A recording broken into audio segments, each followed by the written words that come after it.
Aujourd'hui, je voulais aborder un sujet qui est tellement répandu partout, dont on a à peu près tous conscience, mais dont finalement, je crois, personne n'a vraiment envie d'en sortir. Moi, la première, je m'inclus très humblement là-dedans, qui est la question des écrans. Voilà, vraiment, la question des écrans, c'est une question essentielle. Pourquoi ? Parce que déjà, oui, c'est un bon moyen. Et vous voyez, je suis la première à l'utiliser pour vous faire passer des messages, pour aider les couples, pour aider les familles, pour aider tout le monde pour aller mieux en psychologie et tout ça. Bien sûr que c'est un outil hyper important. On ne peut pas vivre, je pense, aujourd'hui, dans notre société actuelle, sans être plus ou moins connecté malgré tout. Oui, comme tout outil, il a son côté positif, mais aussi ses côtés néfastes. Aujourd'hui, ce qui devient dangereux, voire inquiétant, c'est ce côté prolongement de nous-mêmes. On a vraiment, même aujourd'hui, les portables sont greffés dans nos mains. Je reprenais encore le train hier et le métro, mais vraiment quelle désolation de voir tout le monde sur son portable. On a 2-3 qui lisent encore, quelques-uns qui écoutent de la musique, donc qui n'ont pas la tête dans le portable. Mais finalement, on n'a plus de place ni à l'humanité, ni à l'imaginaire, ni à la réflexion, ni à la prise de hauteur. Chacun est dans son domaine, ne va finalement voir que les informations qui lui sont données à voir dans son domaine, et on reste enfermé dans ce que l'on est sans s'ouvrir à l'extérieur. Alors c'est traite parce qu'on a l'impression de pouvoir avoir accès à toutes les données partout, de pouvoir nous ouvrir sur le monde en restant chez nous, sauf qu'en réalité on ne voit que ce qui est dans le regard, dans le prisme dans lequel on a commencé à être, et que tous les sites, Google le premier, Facebook, tout ça, nous laissent dans ce même chemin et nous donnent les informations qui nous correspondent à nous, ayant beaucoup de données pour savoir ce qui nous correspond. Alors pourquoi je m'en inquiète aujourd'hui ? Déjà parce qu'on le voit dans les écoles, je le vois au sein des couples. Combien de fois le sujet des écrans revient dans mes thérapies de couple ? Parfois, j'ai presque envie de dire, mettez vos téléphones là sur la table, on va en parler, parce qu'en fait, invitons les téléphones dans la thérapie, parce que finalement, on n'a pas un couple à 2, on a un couple à 4. Parfois à 3 quand l'un des deux est un petit peu plus sur son portable que l'autre, mais en général c'est à 4. Aujourd'hui, un couple qui regarde un film, qu'est-ce qu'ils font ? Chacun est sur son portable, ou dès qu'il y a un message, dès que le téléphone vibre, hop, je regarde le message, et finalement là on passe un moment à 2. On est 3, 4, 5, voire 10 si on est sur un groupe WhatsApp avec 10 personnes qui interagissent tout le temps, enfin bref. C'est épuisant. Ce qui se passe, c'est que le cerveau étant sursollicité, finalement, il est tout le temps, ça lui demande un travail énorme pour pouvoir intégrer toutes ces informations qui nous viennent. Et au final, n'a plus l'énergie, est trop fatigué pour intégrer les autres informations qui lui arrivent dans la vraie vie. Et donc, il se concentre sur ce portable qui l'accapare tout le temps, en étant beaucoup moins concentré, en étant beaucoup moins attentionné sur ce qui arrive là concrètement dans la vie au quotidien.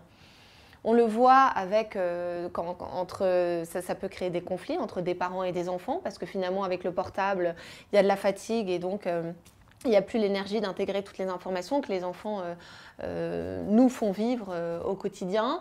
Ça peut être au travail, ça peut être dans les cercles amicaux. Combien de fois à un dîner, on est déjà sur les portables pour prévoir le prochain truc, alors qu'en fait, on ne profite même pas de l'instant présent. Enfin voilà, il y a vraiment quelque chose, ça devient un prolongement de nous-mêmes, ça devient greffé à nous, et finalement, on est presque indissocié maintenant de cet outil-là. Donc, le premier risque, c'est ce problème d'attention.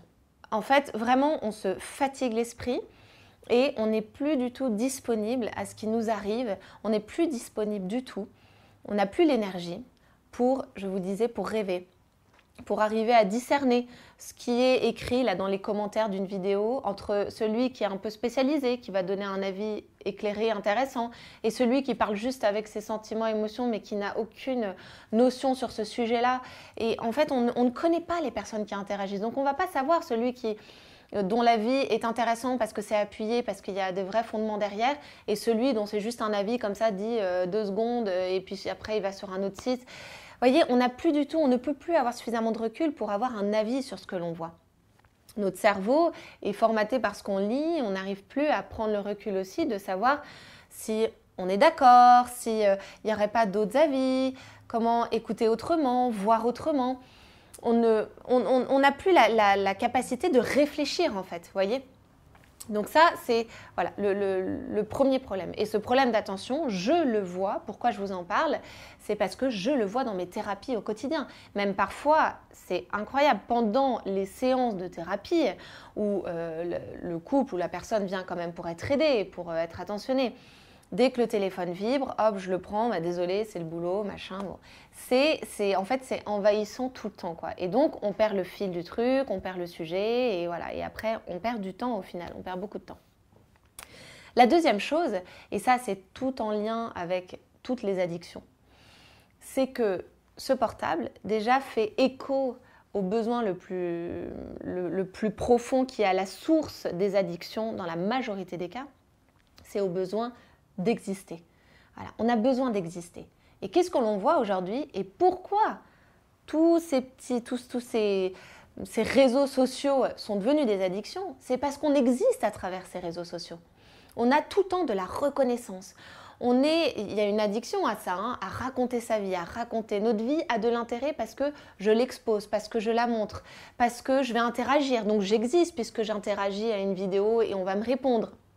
On ne me répond pas d'ailleurs, mais en tout cas, j'ai l'impression d'exister parce que j'ai été lue. Ce besoin d'exister, on le retrouve déjà dans les addictions au jeu, à la pornographie, à l'alcool, à la toxicomanie, tout ça. Derrière, quand on creuse, il y a ce besoin d'exister. Et bien, le portable, c'est ça. Il y a ce besoin d'exister. Le problème, c'est que on est dans cette quête sans cesse avec cette zone de plaisir dans la tête qui est sursollicitée par le portable. Dès que j'en ai besoin, je le prends. Et c'est facile, là où l'alcool, la drogue, tout ça, c'est socialement pas toujours très accepté. On peut le cacher et tout. Le portable, c'est ouvert. On n'a même plus honte, en fait, de le prendre et de même pas regarder la personne qui est en face de soi. Il n'y a aucune honte. Moi, c'est ça qui me fait peur, c'est qu'il n'y a aucune honte. Dans toutes les addictions, il y a en général un petit peu de honte quand même. Notre conscience nous dit qu'il y a quelque chose qui ne va pas. Là, il n'y a même plus ça. C'est tellement toléré, accepté, revendiqué, je dirais même prôné partout, qu'au final, on n'a plus cette honte-là. Donc, on le prend devant tout le monde. Et le plaisir du cerveau est tout le temps sollicité. Dès que j'ai besoin de plaisir, j'y vais. Dès que je commence à ne pas être de bonne humeur, je prends mon portable, ça va me permettre d'oublier ma mauvaise humeur, je suis dans ma zone de plaisir. Dès que je me sens un peu seule, je prends mon portable. Dès que j'ai quelque chose à faire, bon, c'est pas grave, entre-temps, je prends mon portable. Voilà.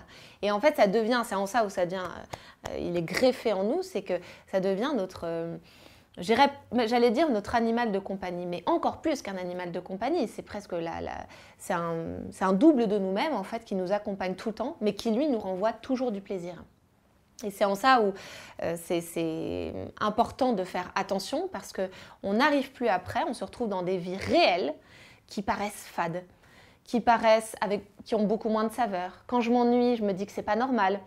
Si je me retrouve dans un endroit avec zéro connexion, le nombre de personnes qui vont s'ennuyer, ça va être effarant, je pense. On devrait couper la connexion pour tout le monde à un moment donné, on voit ce que ça donne. Voilà. Et en réalité, là où je vous invite vraiment, c'est de vous ouvrir. D'avoir en fait beaucoup moins d'amis. Ayez beaucoup moins d'amis. Ayez beaucoup moins d'interlocuteurs. Diminuez tout ça. On ne peut pas aller en profondeur quand on est sursollicité, quand on a des demandes de partout. Essayez de limiter ces relations sociales. Voyons moins de monde, mais allons beaucoup plus en profondeur. Vous le voyez bien pour avoir déjà, tout simplement pour la vie de couple, pour la vie avec nos enfants, et la vie professionnelle, déjà arriver à conjuguer les trois, le nombre de couples qui me disent « bah non, on n'a pas eu le temps de partir en week-end depuis des années ». Et pour autant, si on calcule le nombre de temps passé sur le portable, je peux vous dire, vous auriez pu en faire peut-être même une année entière de voyage à deux, à mon avis. Dans des moments où vous n'êtes pas en communication avec vos enfants parce que vous êtes sur votre portable. Donc quand on me dit bah « non, il faut quand même qu'on soit avec les enfants, on ne peut pas les laisser, tout ça », mais en fait… On fait un calcul entre le moment où vous êtes sur votre portable, déconnecté à vos enfants, et le moment où vous seriez en voyage tous les deux. À mon avis, on peut déjà retrouver ce temps-là. Donc, ce serait beaucoup plus intéressant d'essayer de diminuer ces temps d'écran pour être en communication, pour retrouver toutes ces zones de plaisir que vous avez sur vos écrans, les retrouver en couple, dans la communication, dans le partage avec vos enfants, dans des jeux en famille, dans des conversations en famille, dans des moments où vous arrivez à vraiment… on part de la maison sans les portables et puis bah, tant pis, s'il y a 15 appels en absence, il y aura 15 appels en absence. Je suis la première pour qui c'est difficile, donc franchement, je vous en parle en pleine connaissance de cause. Hein.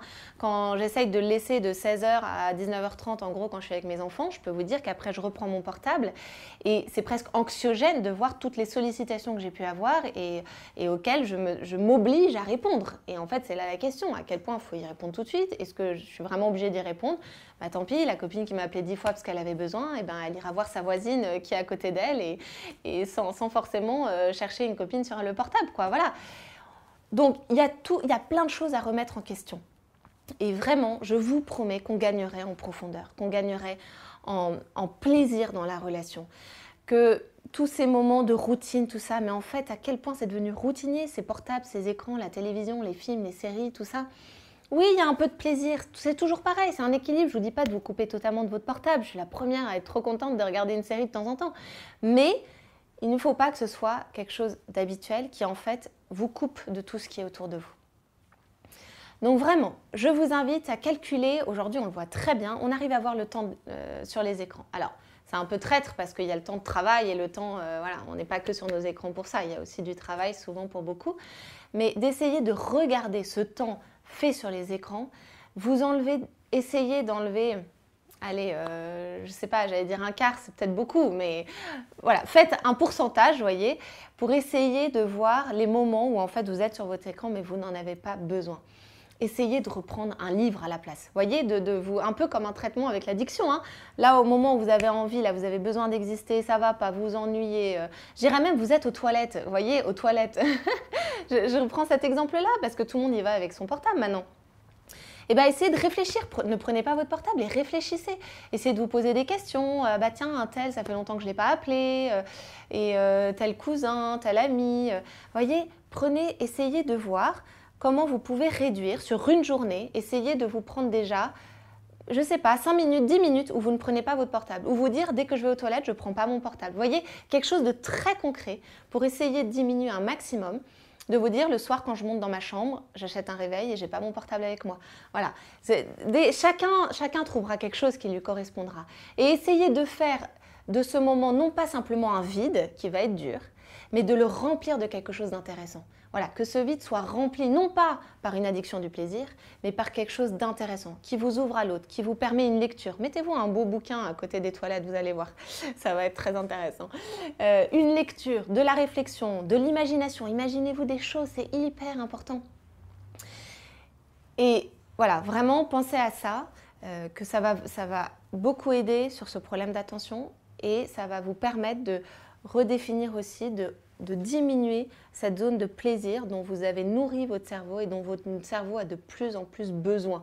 Ce qui fait qu'aujourd'hui, on a des personnes qui n'ont plus de limites et qui sont tout le temps besoin d'avoir toujours plus pour se sentir bien dans leur vie, se sentir satisfait dans leur vie. Voilà. Et vous, essayez de prendre ce que vous avez déjà dans vos vies pour vous en satisfaire et pour être bien. Les addictions, c'est tout ce qui est plus fort que vous, en fait, vous voyez, qui vous dépasse. C'est très compliqué quand on sent qu'on est addict à quelque chose.